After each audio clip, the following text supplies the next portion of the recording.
اب یہاں پر جو تعارض ہے وہ یہ ہے کہ یہی حضرت عبداللہ بن عمر بن عاص کے بارے میں حضرت ابو ہریرہ رضی اللہ تعالیٰ عنہ کہتے ہیں ما کان احد اعلم بحدیث رسول اللہ صلی اللہ علیہ وسلم منی الا عبداللہ بن عمر، کہ مجھ سے بڑھ کر کوئی بھی حدیث رسول صلی اللہ علیہ وسلم کو جاننے والا نہیں ہے سوائے حضرت عبداللہ بن عمر کے۔ فإنہ کان یکتب، چونکہ وہ لکھتے تھے، استأذن رسول اللہ صلی اللہ علیہ وسلم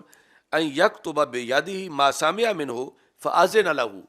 انہوں نے اجازت مانگی رسول اکرم صلی اللہ علیہ وسلم سے کہ آپ جو فرماتے ہیں میں ساتھ ساتھ لکھتا جاؤں، تو نبی اکرم صلی اللہ علیہ وسلم نے اجازت دے دی۔ تو اس طرح پھر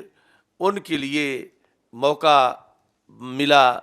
بہت سی حدیثیں جمع کرنے کا۔ اب تعارض جس حدیث سے ہے وہ حضرت ابو سعید خدری رضی اللہ تعالیٰ عنہ سے مروی ہے۔ وہ کہتے ہیں کہ یہ چیز جو اگلی ہے یہ پرویزی پیش کرتے ہیں، اور ایسے ہی روافظ یعنی جو فتنہ انکار حدیث والے ہیں اور اپنے آپ کو اہل قرآن کہتے ہیں، کہ وہ حضرت ابو سعید خدری رضی اللہ تعالیٰ عنہ سے مروی ہے کہ وہ کہتے ہیں کہ رسول اکرم صلی اللہ علیہ وسلم نے فرمایا لا تکتبوا انی شیئا غیر القرآن، لا تکتبوا انی شیئا غیر القرآن۔ یہ صحیح مسلم شریف کی حدیث ہے کہ نبی اکرم صلی اللہ علیہ وسلم نے فرمایا کہ میری طرف سے کوئی شے بھی نہ لکھو سوائے قرآن کے، یعنی قرآن لکھنے کی اجازت ہے، باقی ممنوع ہے میری حدیث مت لکھنا۔ یہ صحیح مسلم کی حدیث ہے، لا تکتبوا انی شیئا، یعنی اس میں ہوگا کہ میں کسی سوال کا جواب دوں وہ نہ لکھو، میں سوال کے جواب کے بغیر کوئی خطبہ دوں وہ نہ لکھو، قرآن سے قرآن کے علاوہ، اور ایسے میں کوئی فیصلہ کروں وہ نہ لکھو، تو صرف قرآن لکھو۔ یہ صحیح مسلم کی حدیث ہے۔ تو اس کو پیش کر کے پھر یہ کہا گیا کہ یہ تو حدیث لکھنا ہی صحیح نہیں تھا شروع میں ہی، اور پھر آگے بڑی بڑی کتابیں کیوں لکھی گئیں، اور آگے پھر اس کو بنیاد بنا کے پھر کہ ان حدیثوں میں تعارض بڑا ہے اور یہ ہے وہ ہے، اس طرح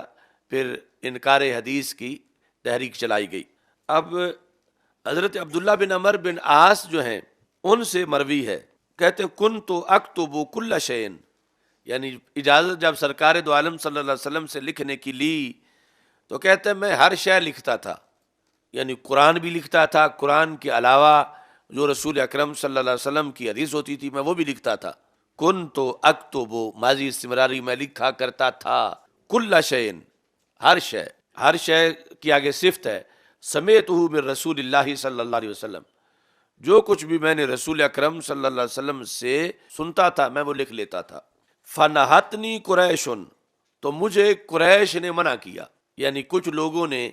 یہ کہہ کر کہ کبھی رسول اکرم صلی اللہ علیہ وسلم غصے میں ہوتے ہیں، کبھی عام صورتحال ہوتی ہے، کوئی چیز لکھنے والی ہوتی ہے کوئی نہیں لکھنے والی ہوتی، اور تم ہر شے لکھ لیتے ہو، تو اس طرح نہ کیا کرو۔ فنہتنی قریش،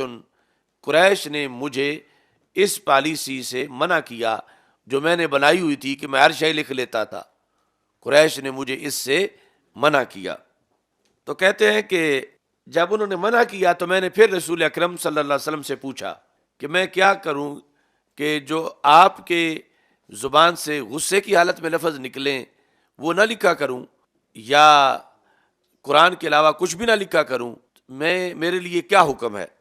تو یہ لفظ ہیں جو انہوں نے فتح الباری کے اندر لکھے کہ رسول پاک صلی اللہ علیہ وسلم نے فرمایا اکتب، تم لکھو، فوالذی نفسی بیدہ، مجھے اس ذات کی قسم جس کے قبضہ قدرت میں میری جان ہے، ما یخرج منہ الا الحق، کہ میری زبان سے صرف حق ہی نکلتا ہے، یعنی اگرچہ میں غصے میں بولوں یا غصے کے علاوہ بولوں یا صحت میں یا مرض میں یا حضر میں یا سفر میں، تو میری زبان سے سوائے حق کے کچھ نہیں نکلتا، صرف حق ہی نکلتا ہے۔ تو اس بنیاد پر میں جو بولتا ہوں تم لکھ لیا کرو۔ تو اب یہ تعارض ہے درمیان میں کہ ادھر جو صحیح مسلم کی حدیث ہے وہ لا تکتبوا انی شیئا غیر القرآن، کہ سوائے قرآن کے کچھ بھی نہ لکھو، اور ادھر پھر لکھنے کی جو دلیل ہے وہ یہ جس طرح پورا باب قائم کیا امام بخاری رحمۃ اللہ علیہ نے، اور پھر یہ حدیث یہاں علیحدہ انہوں نے لکھی کہ سرکار دو عالم صلی اللہ علیہ وسلم سے پوچھا گیا تو آپ نے واضح الفاظ کے اندر یہ ارشاد فرمایا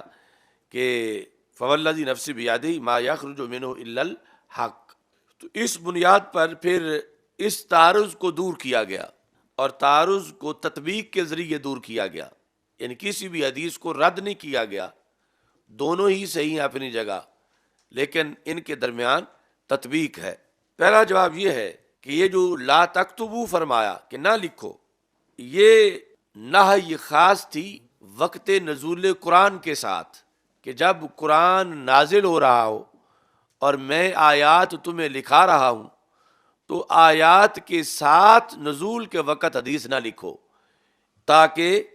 ایسا نہ ہو کہ حدیث اور قرآن مل جائیں، جب کہ قرآن قرآن ہے، حدیث حدیث ہے۔ تو یہ جو رسول اکرم صلی اللہ علیہ وسلم نے منع کیا تھا، یہ منع صرف نزول قرآن کے وقت تھا، اور اذن اس کے علاوہ تھا۔ اذن بھی ثابت ہے اور صحیح ہے، اور منع بھی صحیح ہے، صرف وقت جدا جدا ہے۔ منع کا وقت اور ہے اور لکھنے کا وقت اور ہے،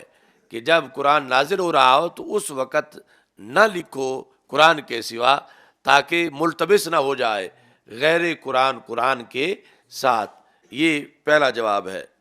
یہ ہے وقت کے وجہ سے۔ دوسرا یہ ہے کہ جہاں جس رجسٹر یا ورقے پہ قرآن لکھ رہے ہو اسی پر حدیث نہ لکھو، یعنی اس ابتدائی موقع پر کہ جب ابھی قرآن کو جمع کیا جانا تھا، تو مطلب یہ تھا کہ جہاں تم قرآن لکھ رہے ہو مجھ سے سن کے، قرآن کی آیت کے ساتھ یہ حدیث نہ لکھو، کیونکہ پھر بھی آپس میں ملتبس ہو جائے گی، چونکہ دونوں عربی میں ہیں۔ تو اس لیے منع کا دوسرا جواب یہ ہے کہ اگر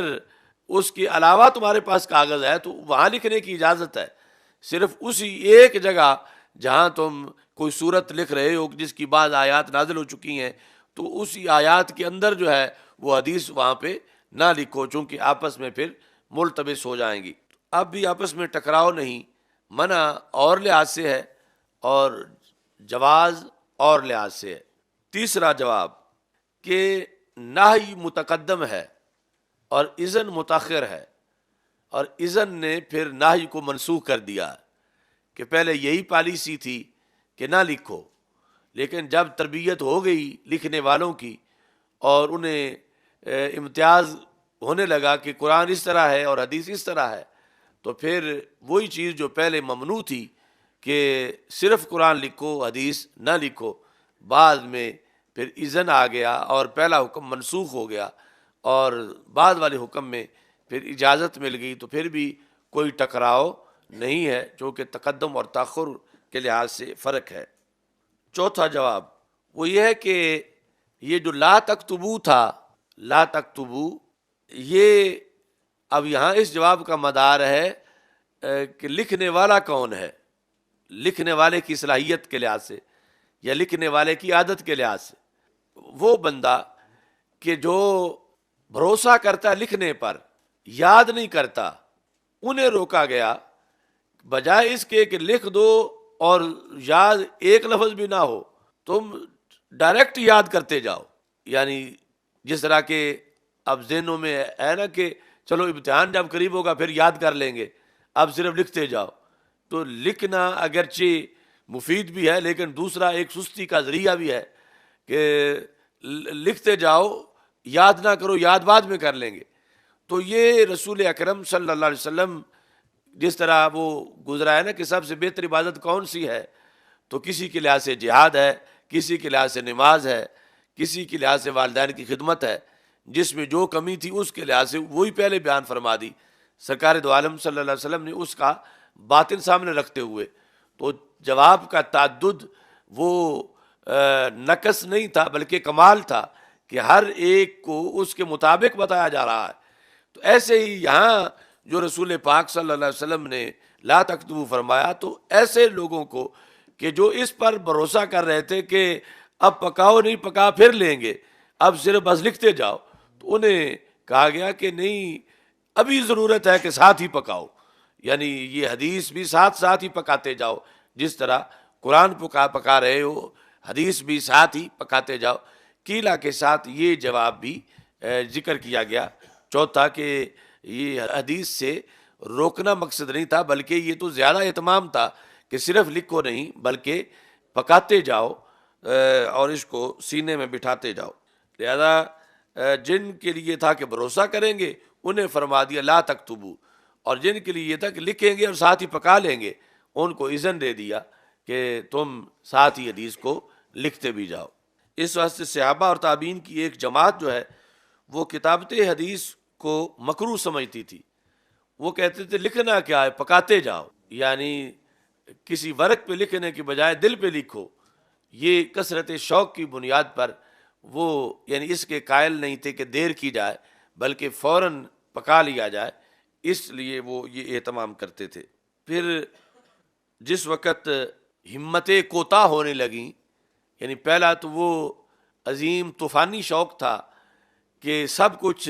سینے میں ہے، کانت قلوبہم صنادیق علومہم، ان کے سینے ہی علم کے صندوق تھے، یعنی وہ رجسٹروں اور کاپیوں پر لکھنے کے محتاج نہیں تھے۔ مگر جوں پھر زمانہ بدلتا گیا اور نئے لوگ آتے گئے اور پھر اس شوق میں کمی آتی گئی، اگرچہ آج کے لحاظ سے کروڑ مرتبہ زیادہ تھا، لیکن پہلے کے لحاظ سے جب اس میں کمی محسوس ہوئی تو پھر امت میں یہ تحریک اٹھی کہ کہیں علم ضائع نہ ہو جائے، اب لکھنا شروع کرو۔ تو ایک صدی گزر چکی تھی جس وقت رسول اکرم صلی اللہ علیہ وسلم کی ہجرت کو،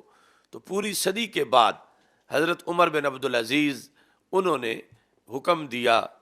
محدثین کو، ابن شہاب زہری وغیرہ کو، کہ اب حدیث کو مدون کیا جائے، حدیثیں لکھی جائیں، چونکہ لوگوں کی ہمت کوتاہ ہو رہی ہے اور حفاظت جو ہے وہ ضروری ہے، تب اگلی نسلوں تک حدیث پہنچے گی۔ تو اس طرح پھر تدوین کا کام جو ہے وہ شروع ہوا اور حدیث کو جمع کیا گیا۔